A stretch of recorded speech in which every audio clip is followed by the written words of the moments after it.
Retour au Maroc et on part à Essaouira où se poursuit le Gnawa Festival Tour 2022. Notre envoyé spécial Ilham Barada fait le point. On l'écoute. La fête se poursuit ici à Essaouira en cette deuxième journée donc du Gnawa Festival Tour 2022.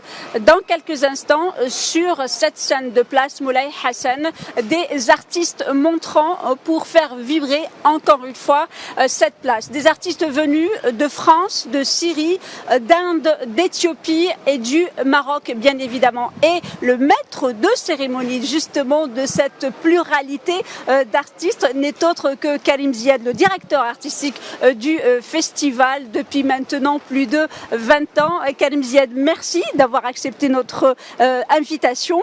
Alors, une édition spéciale, est-ce que c'est une préparation aussi spéciale ?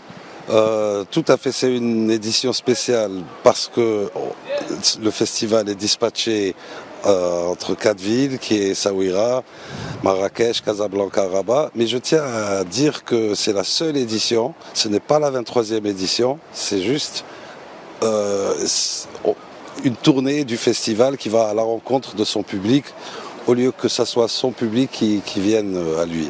Mais à partir de l'année prochaine, tout redevient normal. Le festival se passera à Essaouira avec tous les Gnawa venus de partout et les festivaliers de partout aussi. Alors justement, vous êtes le directeur artistique, je rappelle aussi que vous êtes un grand musicien. Quand on prépare justement ce genre de tour donc, dans des villes, donc Essaouira bien sûr c'est la plus logique, mais Casablanca, Rabat, Marrakech, est-ce que vous avez réfléchi aux artistes qui font justement voyager chez ce public-là, qui n'est pas le même, parce que celui d'Essaouira, c'est pas Marrakech, c'est pas Casablanca, et c'est pas Rabat.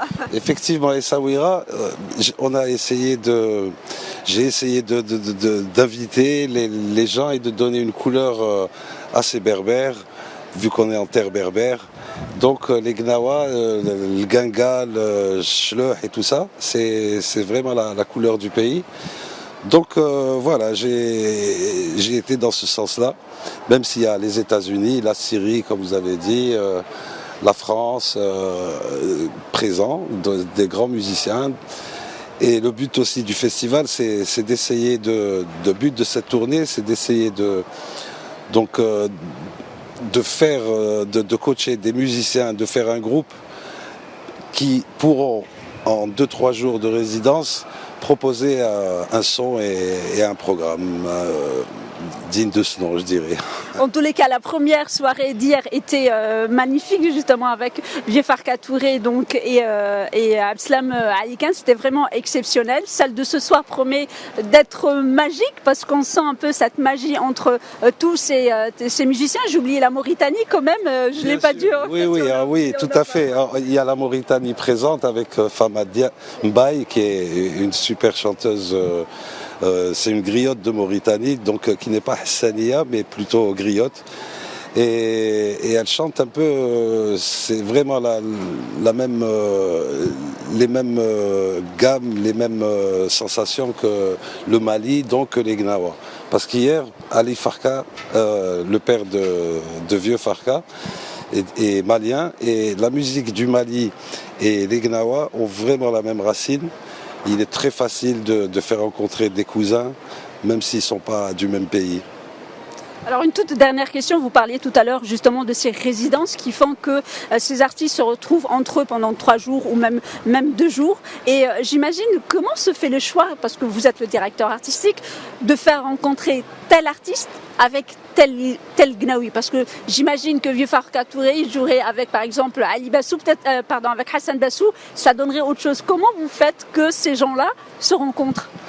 Vous parlez des Gnawa et des artistes là, en l'occurrence l'ouverture d'hier, l'ouverture du festival, c'est Abdeslam Aliken lui-même qui a voulu, parce qu'il a une sensibilité il a joué avec le père de Vieux Farka, donc c'est lui qui a voulu faire cette résidence avec Vieux Farka. Et pour la soirée de ce soir, moi j'ai invité des voix en fait, des voix de différents horizons. Il il y a un Éthiopien, il y a un Américain d'origine éthiopienne, il y a au rythme et à la batterie, aux percussions, un Français d'origine indienne. Et ces gens-là, comment je pense à eux, c'est par rapport à ce que j'écoute, à ce qu'ils font, et je sens que tel musicien peut avoir une bonne interaction avec cette musique. Quand j'écoute un musicien jouer, quelque part je sais s'il peut jouer avec les gnawa ou pas. C'est vrai que les rythmes gnawa sont des rythmes assez spécifiques, un peu chaloupés. Il faut bien comprendre l'espace du rythme qui n'est pas un rythme conventionnel, je dirais. Et il y a plein de musiciens qui n'ont rien à voir avec cette culture et qui comprennent ça. Donc je me dirige vers ce genre de musicien. Merci beaucoup Karim Ziad d'avoir répondu à nos questions. Je rappelle que vous êtes le directeur artistique du Festival Gnawa qui exceptionnellement cette année se présente en tant que Gnawa Tour Festival 2022.